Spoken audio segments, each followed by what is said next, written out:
Hello friends, আমার চ্যানেলে আপনাদের সবাইকে স্বাগত। তো বেশ কয়েকদিন ধরে আমার বড় ছেলে এবং ছোট ছেলে ক্রিকেট ব্যাটের জন্য এত উৎপাত করছে যে কি বলবো। কখনো মশা মারার ব্যাট নিয়ে টানাটানি করছে, কখনো হাতা খুন্তি নিয়ে টানাটানি করছে। তো এই রকম করুণ অবস্থা যখন ওর ঠাকুমা দেখলো, বলল, আরে বাবরে, আমার নাতিদের একটা ব্যাট পর্যন্ত নেই আমি থাকতে। বলল, কোনো তোদের চিন্তা নেই, আমি বানিয়ে দিচ্ছি তোদের জন্য ক্রিকেট ব্যাট। তো সকাল সকাল স্টোর রুমটা খুলে একটা কার্ড জোগাড় করে ফেলেছেন এবং এখন বিরাট কোহলি এবং মহেন্দ্র সিং ধোনির মতন একটা ব্যাট বানিয়ে দিচ্ছেন। আমি শুধু ভাবছি, বিরাট কোহলি, মহেন্দ্র সিং ধোনি এরা যখন আমার এই ভিডিওটা দেখে জানতে পারবে যে আমাদের বাড়িতে এত ভালো একজন ব্যাট বানানোর মিস্ত্রি আছে, তখন তো ওরা এখানে লাইন ফেলে দেবে, মানে আমার শাশুড়ির থেকে ব্যাট বানানোর জন্য। এখন ওরা যাদের থেকেই ব্যাট বানাক না কেন, যখন জানতে পারবে আমার শাশুড়ি এত ভালো একজন ব্যাট বানানোর মিস্ত্রি, আমি শিওর তখন ওরা এখানেই আসবে আমার শাশুড়ির থেকে ব্যাট বানানোর জন্য। তো এখন ব্যাট বানিয়ে ফেলেছেন উনি। এবার আমাদের ভবিষ্যৎ বিরাট কোহলির থেকে জানতে চাইছেন যে ব্যাটটা ঠিকঠাক বানানো হয়েছে কিনা, শর্ট মেরে দেখ। তো এই যে বিট্টু এখন ব্যাট ধরে নিয়েছে, আমাদের ভবিষ্যৎ ক্রিকেটার। তো দেখবো কীরকম মারে। বা লাভলি, দারুণ শট দিয়েছে, মানে ব্যাটটা ঠিক আছে। এবার বলছে দাঁড়া একটু চাচাচাচি করে দিই, তাহলে আরও স্মুথ হয়ে যাবে। তো এই যে এখন আরও একজন যে ভবিষ্যৎ ক্রিকেটার, সবচেয়ে বড় ব্যাটসম্যান হবেন যিনি, উনি বলছেন ওনার জন্যও একটা ব্যাট বানিয়ে দিতে। তো আমার শাশুড়ি বলছে ওই কার্ডটা নিয়ে আয়, তোকে আরও ভালো একটা ব্যাট বানিয়ে দেবো। ওহ, ক্রিকেটারদের লাইন পড়ে গেছে আমাদের বাড়িতে। এখন থেকেই আপনারা অটোগ্রাফ নিতে চলে আসুন, নাহলে পরে আর টাইম দিতে পারবে না। তো ওদের এইসব কাণ্ড কারখানা দেখতে দেখতে আমার মনে হলো, আরে বাবা, আমি তো ডাল ভিজিয়ে রেখেছি, আমাকে বড়া বানাতে হবে, অনেক কাজ আছে।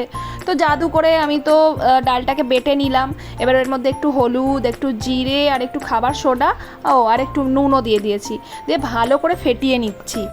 তারপর চাটুর মধ্যে অল্প পরিমাণ তেল দিয়ে বড়াগুলো ভেজে নিচ্ছি। না, আজকে আর ছাঁকা তেলে ভাজিনি, কারণ 2-3 দিন ধরে শাশুড়িমার কথায় অনেক তেল দিয়ে অনেক কিছু ভেজেছি। তো সেই জন্য আজকে একদম হালকা হালকা তেল দিয়ে ভাজছি।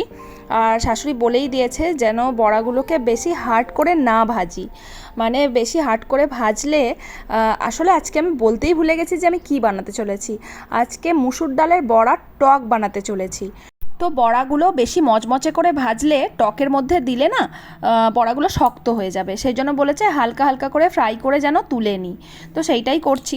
তো আজকে আমি যে টকটা বানাবো সেটা হচ্ছে আমশি দিয়ে মুসুর ডালের বড়ার টক। এই হচ্ছে আমশি। এই আমশিগুলোকে বানানো হয় কাঁচা আম দিয়ে, মানে কাঁচা আমগুলোকে ভালো করে কেটে তার মধ্যে নুন দিয়ে শুকনো টুকনো করে রেখে দিতে হয়। এটা 1-1.5 বছর অবধি ভালো থাকে।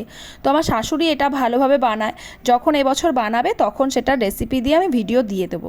তো যাই হোক, এখন এই আমশিগুলোকে একটু জল দিয়ে ভিজিয়ে রাখছি একটু নরম হওয়ার জন্য, তারপরে আমি পরের স্টেপে যাচ্ছি। তো এখন একটু সাদা সর্ষে নিয়ে নিচ্ছি। এই রকম টক বানানোর জন্য একটু সাদা সর্ষে বাটা চাই। তো সাদা সর্ষেটাকে আমি বেটে নিয়েছি। তারপরে কড়ার মধ্যে একটু সাদা তেল, একটু সর্ষের তেল যেরকম আমি দিই সেরকম দিয়ে দিলাম। তারপরে 5 ফোড়ন আর শুকনো লঙ্কা, এই হচ্ছে ফোড়ন, আর একটু হলুদ দিয়ে দিলাম। আসলে এই রান্নাগুলোতে অত হাবিজাবি মশলা টশলা দিতে হয় না, তবুও কিন্তু টেস্ট খুব সুন্দর হয়। তো আমার ফোড়নটা যে একটু ভাজা হয়ে গেছে, তখন আমি আমশিগুলো এর মধ্যে তুলে দিলাম।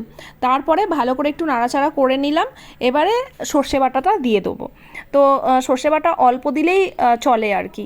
তো আমি আজকে শিলে বেটেছি, সবচেয়ে বড় কথা, না হলে না এতটুকু সর্ষে বাটা যায় না আমার মিক্সি মেশিনে। একটু ভালো করে নাড়াচাড়া করে নিলাম। এবারে জল দিয়ে দিচ্ছি। আর মনে রাখতে হবে এই টকটা কিন্তু একটু পাতলা পাতলা মতন হবে, মানে এতে বেশি করেই জল দিতে হবে, নাহলে যে বড়াগুলো আছে না সব জুসটা টেনে নেবে, সেই জন্য একটু বেশি করেই জলটা দিতে হবে। তো আমি সব বড়াগুলো একসঙ্গে দিয়ে দিয়েছি এর মধ্যে। এবার একটু ফুট উঠে গেলেই ব্যাস নামিয়ে দেবো। তো আমার প্রায় হয়েই গেছে টকটা। এবারে আমি গ্যাস নিভিয়েও দিয়েছি।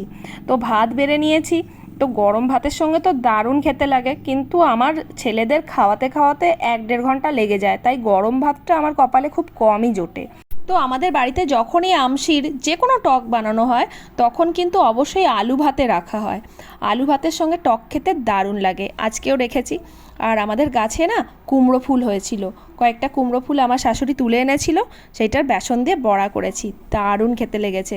এই গরমে এই রকম ধরনের টক আপনারাও কিন্তু ট্রাই করতে পারেন, আর ট্রাই করে অবশ্যই আমাকে কমেন্টে বলবেন কীরকম হয়েছিল। তো বাই বাই।